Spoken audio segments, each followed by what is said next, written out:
Welcome to Heaping Spoonful, a twice-monthly conversation with restaurateurs, chefs, growers, and others who have helped generate the legends associated with eateries across the Mid-South. The team at Benny Keith is proud to sponsor this adventure with the goal of preserving the stories that have helped cultivate an amazing food scene across the Mid-South. So kick back and enjoy a Heaping Spoonful. Greetings, all you Heaping Spoonful listeners. I'm Kelly Bass, your host, and I appreciate Benny Keith Foods giving me the opportunity to visit twice a month with chefs and restaurateurs who help make the Mid-South dining scene one of the highlights of living in this great part of the country. I've transitioned to podcast interviewer after being a restaurant reviewer for decades for a couple of Little Rock, Arkansas newspapers and magazines, and I'm going to tell you what, talking about food is more fun than writing about food. So our guest today on Heaping Spoonful is Len Hewlett, who with his wife Debbie owns and operates Taylor Grocery, a legendary institution, truly legendary in Taylor, Mississippi. So welcome to Heaping Spoonful, Len. Well, it's good to be here with you today. Well, I'm looking forward to this. Well, I appreciate it. And I'm going to tell you, we have Heaping Spoonful listeners all over the country and hopefully all over the world. And when they hear Taylor Grocery in Taylor, Mississippi, they might be thinking about a grocery store, and they might not be thinking about the fabulous catfish that you guys serve up. But after the early days, it was a dry goods store. But Taylor Grocery now is renowned as a restaurant. Can you tell our listeners a sense of the history of your establishment? Because I know you were right there when it was all happening. Well, yeah, my wife and I were both born and raised in Taylor, which Taylor is a little community of 300-ish. We're located about 10 miles south of Oxford, which Oxford is the home of the University of Mississippi. And so we have a crowd there at the cafe that we get people from really all over the globe. Now they don't come to Oxford or to Taylor, just to eat at Taylor Grocery, but they're in for different functions there at the college, and we get a lot of them come down to visit with us. But it's basically an old general store, commissary type building that was built in the late 1800s, and Taylor was at one time a kind of a thriving little country town. It was located on the railroad, which made it a little business hub there in the southern part of the county, and it's kind of morphed out from a country store that owned a little cat on the weekends to a restaurant. Now we'll sell, if any of the neighbors out there want some eggs or butter or milk or whatever we've got, we certainly try to serve the community that way if we can. But it's not a grocery store anymore. It's a fish house. Sure. But I'm sure the combination of the food and the atmosphere and the ambiance and the history are all kind of hallmarks of almost of the most memorable restaurants. And do you think the surroundings and just the general kind of feel of the place has had some amount of contribution to the success of Taylor Grocery, as opposed to if it was just in a metal building serving the same food? Oh yeah, there's no question about that. The whole, to me, now this is just my personal opinion, but the whole dining out experience certainly has to have food. That's I don't mean to belittle the food quality at all, but the total experience. When you come there, coming in a building that's old and it's borderline dilapidated. The walls are covered with, and people have been writing their names on the walls since in the early 70s, and Hey, Lynn, you're cutting out on me. I don't know if you've moved or if you were fine early, but No, I've not moved. I'm still sitting in the same place. Can you hear me? okay. Well, that's just I can hear you now. Fine. So those things happen in the small towns and cell service for sure. Yeah. So catfish. I mean, catfish inspires more passion and loyalty than almost any other dish. What do you think it is about catfish that makes it such a big deal for people? Well, I believe that in our part of the world, most people, even town people, but country people especially, we grew up eating catfish. It wasn't the excellent product that is available to us today. This pond raised fish that we have today is a very high quality product. It's just uniform and it's all the same. But anyway, I grew up eating catfish that we caught. Everybody, right. Pretty much everybody did in our part of the world, and I'm sure over in your part of the world too, and over the South. Well, I did it. I did it myself. Yeah, I've caught them and cleaned them and eaten them too. So you're a little bit connected there with the basic deal of the pot of oil and of whatever type you prefer. But most people in the South have a little bit of a connection to that, or I believe they do anyway. And I think that has a whole lot to do with it's kind of like the barbecue business. I mean, the barbecue business in the South. I used to be in the barbecue business, and barbecue, boy, that's a loyal bunch of people, Exactly. And the catfish people are the same way. I really don't believe that the catfish people are quite as fanatical about it as the barbecue people. They get fired up about that doggone barbecue now. They do. And, there's a lot more sauce options, and barbecue's all a little different. But so if I were to ask you what you think makes Taylor Grocery catfish as good as it is it strictly the fish, or is it what you batter it with, or how quickly you get it out of the grease onto the plate? What makes your catfish so good? Well, I think it all starts with the product itself, and I touched on that a minute ago. We have available the general public in your grocery stores and wherever you buy now. We have a really, really good product, in the fish itself that's there for us to buy and to use. I certainly think it starts right there. Now, we've used the same brand of catfish since day one. I tasted a lot of different fish, and it was a lot of it was good. Some of it, I didn't think was quite as good, but it was all good. But I chose a brand, and can I say that, or would you rather me? Sure, say it. Well, we use Heartland catfish, which comes out of it's just west of Greenwood, about 60, 70 miles from where we live, and that's the supplier we use. But when you start cooking fish, everybody, when we used to cook fish at home, we'd caught out of the river or the lakes. It's basically salt, pepper, and cornmeal.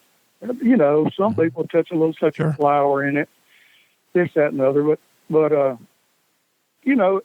it really wasn't seasoned, maybe quite as well as a lot of this is today. Now, our breading, I think what makes it a little bit unique is, we use corn flour instead of white flour. And, what we call cream meal. I don't know what the real name of it is, but so we have cornmeal and we have cream meal, and then we have our spices, and our fish has it has a little bit of a little jazzy, not a little jazzy taste to it. It's just a little more to it than just the old salt and pepper deal. Well, that's what differentiation is important. And, your menu, excuse me, at Taylor Grocery is broad. I mean, you've got steaks, you got ribeyes and fillets, you got a couple of pork options, you have shrimp, chicken, and lots of good-looking sides and appetizers. But what percentage of your customers go for the catfish? Is that overwhelmingly the largest percentage are catfish eaters? Absolutely. Yeah. I would say that probably 70% of our sales business is catfish, with filleted catfish being, the large part of that. But now we sell a lot of whole catfish.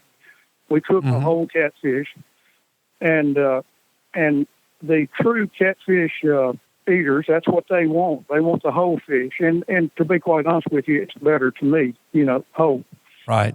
But you got to negotiate the bones, but it's not that bad. Right. If you know how to do it, and the people that know how to do it, when they get through, I mean, the cat wouldn't even pay it any attention. They get it right. There's no meat left. But the whole fish is, in my opinion, the best. Right. But we sell way more fillets, and I'll have to say, honest to goodness truth, even when I walk back through the kitchen, during the night, I walk through there and pick up a piece every once in a while to kind of see how things are going, make sure everything's tasting right. And I always just pick up a fillet and and eat it. But if I sit down to eat it, I usually get the whole fish. Right. That's interesting. I see that, besides having, you can get 2 fillets, 4, you can 6, you can get all you can eat. I just don't know that I could do it. Do many people sign up for all you can eat? Not a lot. You always have some people that it takes it a personal challenge, to see if they can exactly close you up, make you shut the door. Right. But generally speaking, no, not a lot go for the all you can eat. Now, you can order the 2-piece, and if you decide you want some more, we just change it to a 4, or a 6. Sure. You know what I mean? You can just keep on adding to it. So I would imagine. It works out where most people kind of get what they want, but the all you can eat's not a big not a big deal, but it's something you really need to have on there. For those people that want to try to put you out of business. People, trying to eat the 64-ounce steak or whatever too.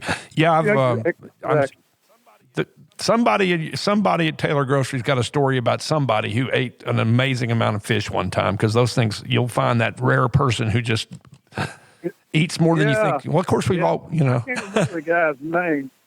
He's got it written down on the wall up there about how many pieces he ate. Well, we used to have a kid here. He played football, and his name was Terrence Metcalf, and he's just a really, really wonderful guy. And Terrence, running back, famous. Yeah. Pardon me? He wasn't a running back and played at Ole Miss. He was famous. No, he was an offensive lineman. Oh, was he? Okay. I'm Terry Metcalf. Yeah. Well, I know who you're talking about, and I can't call his name. Yeah. But old Terrence's son is DK, who plays for the I think the Seahawks. Wide receiver. Now he's a wide. Well, he's a freak of nature. That guy's amazing. He beat Arkansas single-handedly a couple of times. Oh yeah, this is his dad. That I'm talking about. Yeah.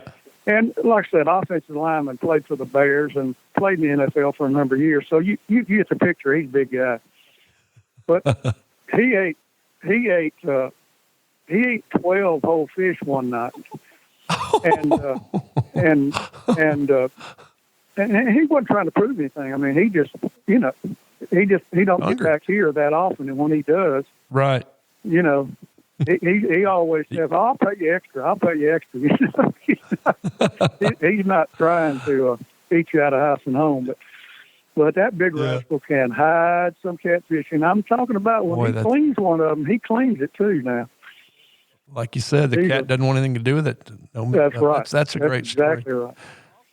So I also noticed that the dessert section, which I got a kick out of, because at least the last time I saw it, you had Minnie's Peach Cobbler, You had Bonnie's pecan pie and Deb's chocolate cobbler, and it also says Sarah may have baked something else. So who are Sarah, Minnie, Bonnie, and Deb? Well, Minnie is Minnie Johnson. When I was in the barbecue business and I had a barbecue place and had the grocery at the same time there for a number of years. But Minnie was my head lady in the kitchen up at the barbecue place. Yeah. And she made peach cobbler every Friday. Ooh. And when she finally retired, she allowed me to continue making her peach cobbler. And Wow. so that's the reason it named it after Sure. Minnie Mae, because she's a wonderful person, still alive, and I go see her. Well, not as often as I should, but anyway, she's a wonderful human being. And Miss Bonnie, she was a neighborhood lady there that in Taylor there and she made pecan pies, and I bought those pies from her, and her health got bad, and so she taught my daughter Sarah, and Sarah is actually pretty much runs the place, now. She Right. does everything. She does everything I don't want to do. So, but she Sarah took over making the pecan pies, and she actually, instead of using Miss Bonnie's recipe, she used my great aunt's recipe, who's long since passed. But and then the chocolate cobbler, that gave my wife, and Oh, okay. she Keeping it taught close to home. school That's good. and worked down there on weekends for more years than I'd like to admit. And she's been such a blessing to me over the years. Oh, sure. And she but she made this chocolate cobbler, and which is you don't see a lot of them around, but I tell you, it's pretty doggone good with a little ice cream. It's unbelievable. Oh, it sounds good. It sounds good. Well, cool. Well, listen, thanks everybody for listening to this episode of Heaping Spoonful with our guest, Lynn Hewlett, the owner and operator of Taylor Grocery in Taylor, Mississippi. We'll be right back. I hope you're enjoying this episode of Heaping Spoonful. We at Benny Keith Foods enjoy talking about the food scene almost as much as we enjoy providing the top quality ingredients that help restaurateurs and chefs across the Mid-South create their magic. Now let's dive even deeper into the culinary world with your host, Kelly Bass. All right. Welcome back, everybody, to Heaping Spoonful. Hanging out with Lynn, talking about all the good stuff going on at Taylor Grocery in Taylor, Mississippi. So I heard from your nephew, Kenny, was telling me some stories, and he said that, like you said, when a lot of folks are in town at the university, maybe for a football game, they make that little 7-mile drive down to Taylor, and it got so crowded in your restaurant that they were hanging out in the parking lot and having a big old time, and sometimes you had live music out there. So that sounds like kind of a scene unto itself. So I guess people can have their own parking lot party. Well, they do. The parking lot there is just kind of out in front of the store there, and it's and when the lines get long, I mean, on like home football game weekends and stuff like that, I mean, Sure. it's not uncommon for the wait to be an hour and a half, maybe as much as 2.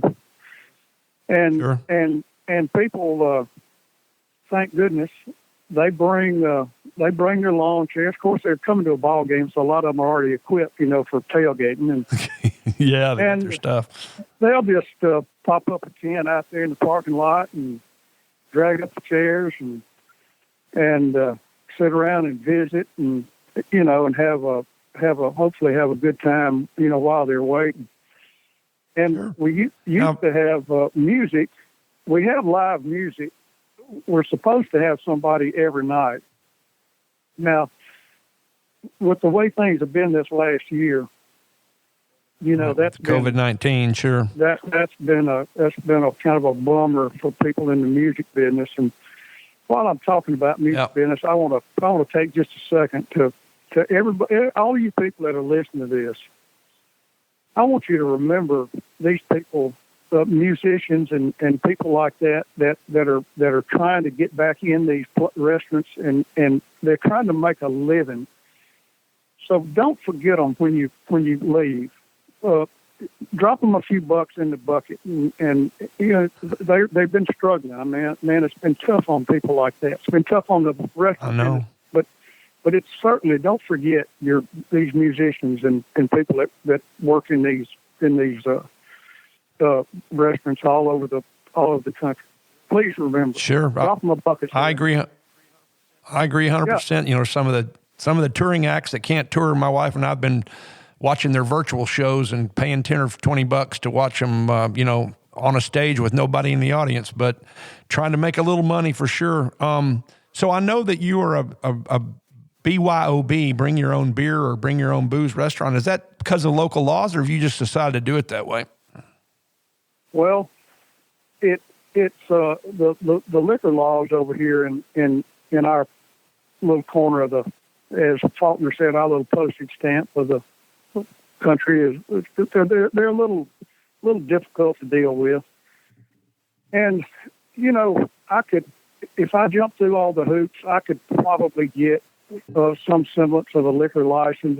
But you know, I really never wanted to be in the liquor business.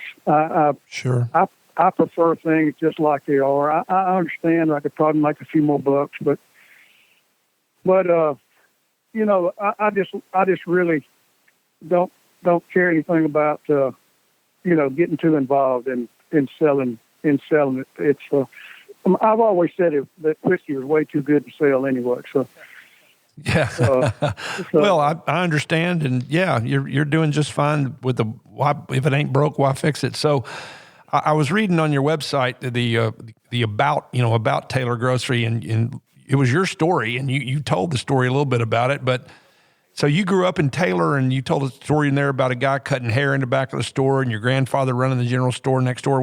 Was Taylor just a cool little town when you were a kid?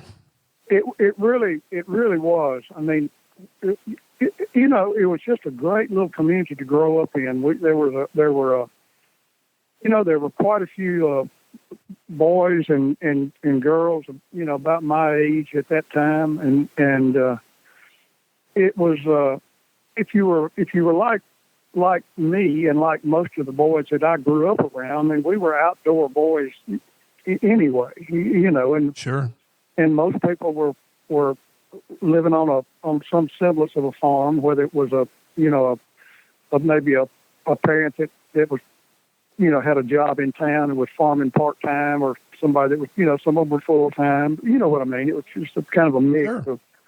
of people trying to make a living.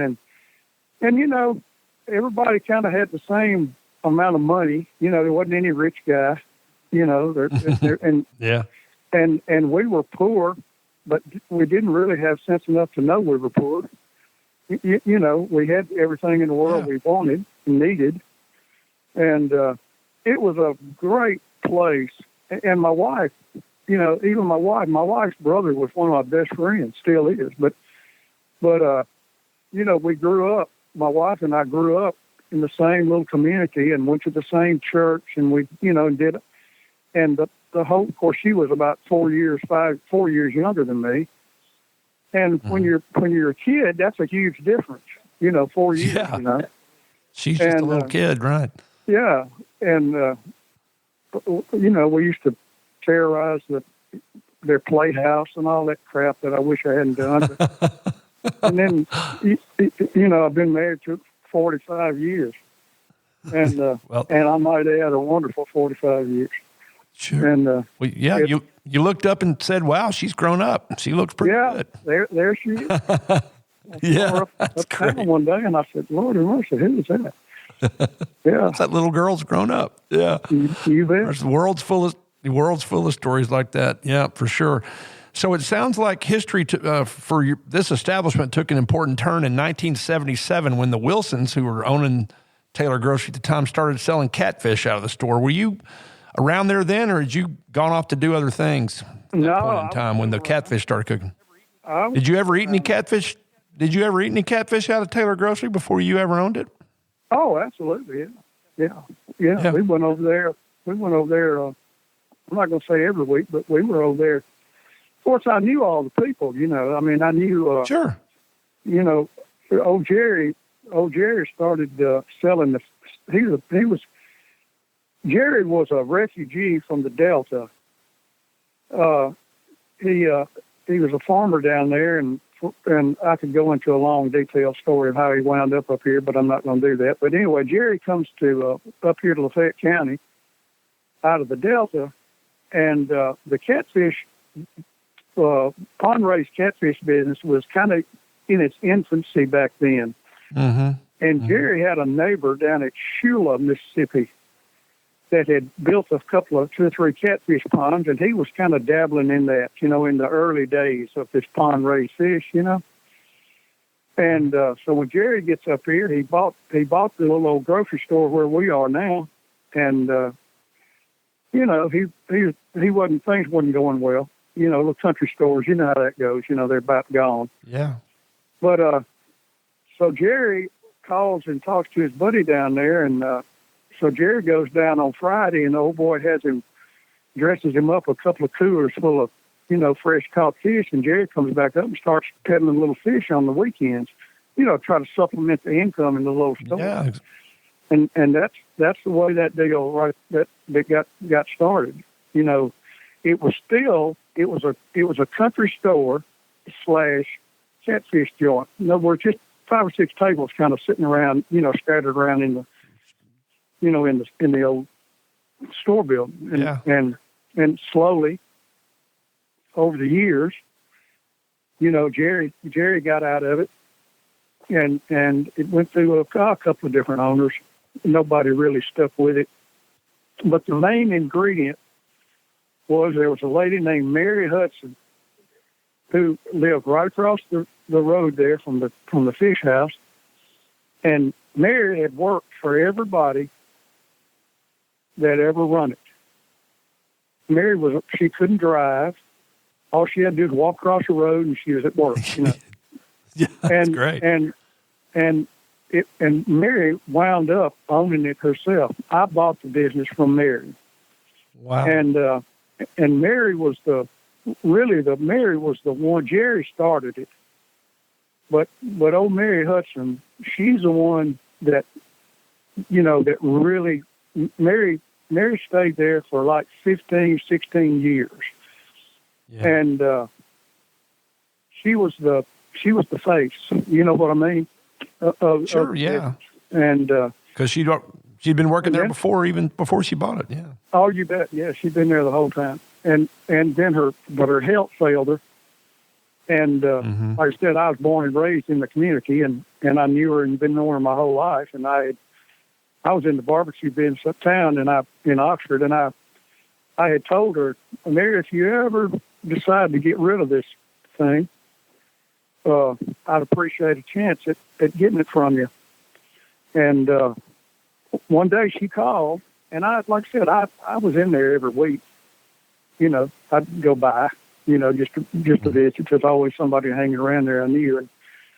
And regretfully, her health got bad, and she had to give it up. But then she did let me have it, which I'm very thankful for the fact that she let me have it when she got ready to retire. Yeah, well, I'm glad you made her know you were interested. And when did you get it? Was that in the late 90s? Is that right?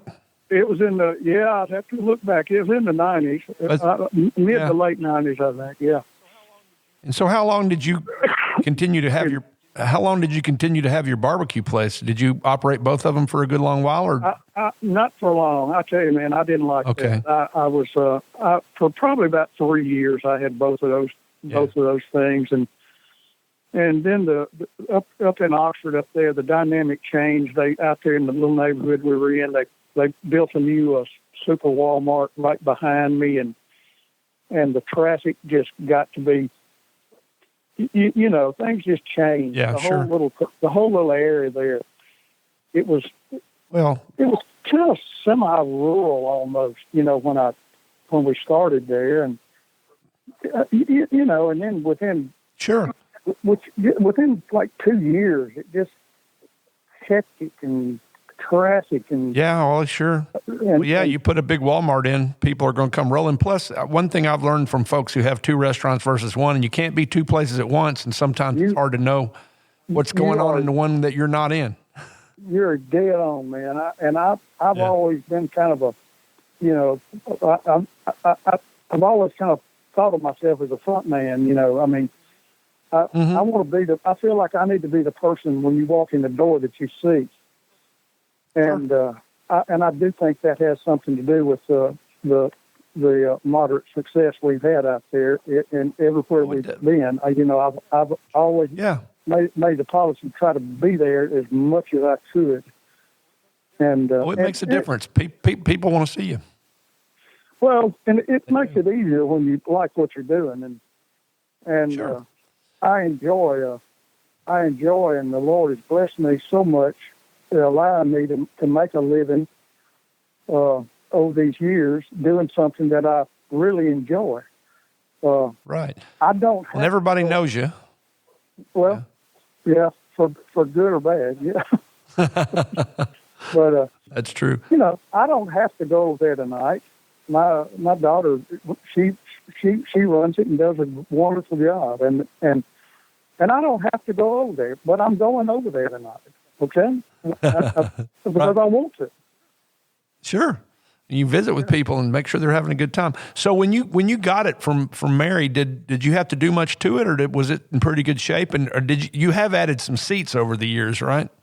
Yeah, we built we added a new kitchen. We operated. We had to do some changes, for health department reasons. And, Mary was kind of grandfathered in on a few things that were not right. You know how that works, but not up to code, right? Yeah, we had to do a few little things to kind of get it going again, and then soon after we added a new kitchen. Which we should have done when we started, but I didn't have any money, so that has a lot to do with what you do. Sure. And so we added a new kitchen, and then we added a little dining area over there that we primarily use for kind of private type functions, and we'll open it up to the public on graduation and home football. You know what I mean? On busy days. Yeah, times we know we're going to be extra busy. How many, including that space? How many people can you seat at Taylor Grocery? Well, in the main dining room, the old part of the store, 85. Okay.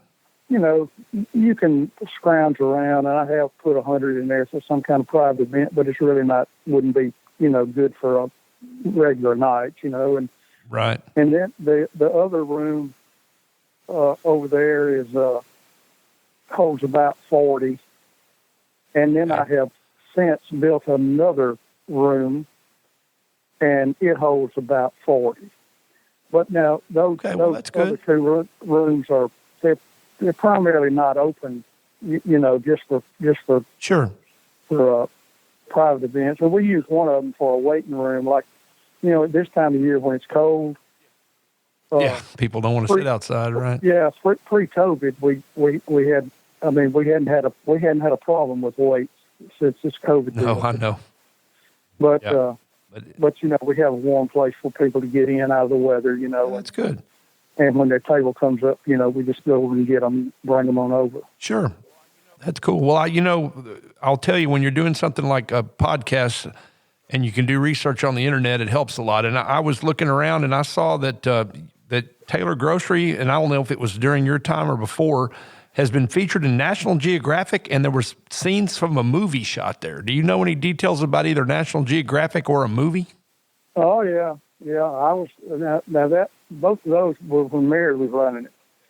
Okay. But now we've been in multiple many different Oh, sure you have. publications. Publications, yeah. The National Geographic deal was we have a lady there in the community that Taylor is a little. I hate to call it an artist colony, but we do have quite a few talented people in the community. You know that, and one of those is a lady named Jane Burdine, and she is a photographer. And I'm not talking about a wedding photographer. I mean, right? You know, Jane, she documents stuff, and you know, she's a kind of a used to be. She's not doing it as much now, but anyway, she's connected with people like National Geographic and this, that, and other. You know, and sure, they came into Taylor and did a little story. It was basically on the rural South, and Taylor was a pretty good little community. You know, that probably looked familiar to a lot of people. You know, in the South, and the movie deal was.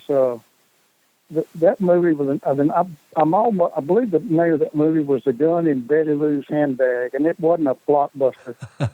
But right. But you know, it was it had some. I can't remember the people.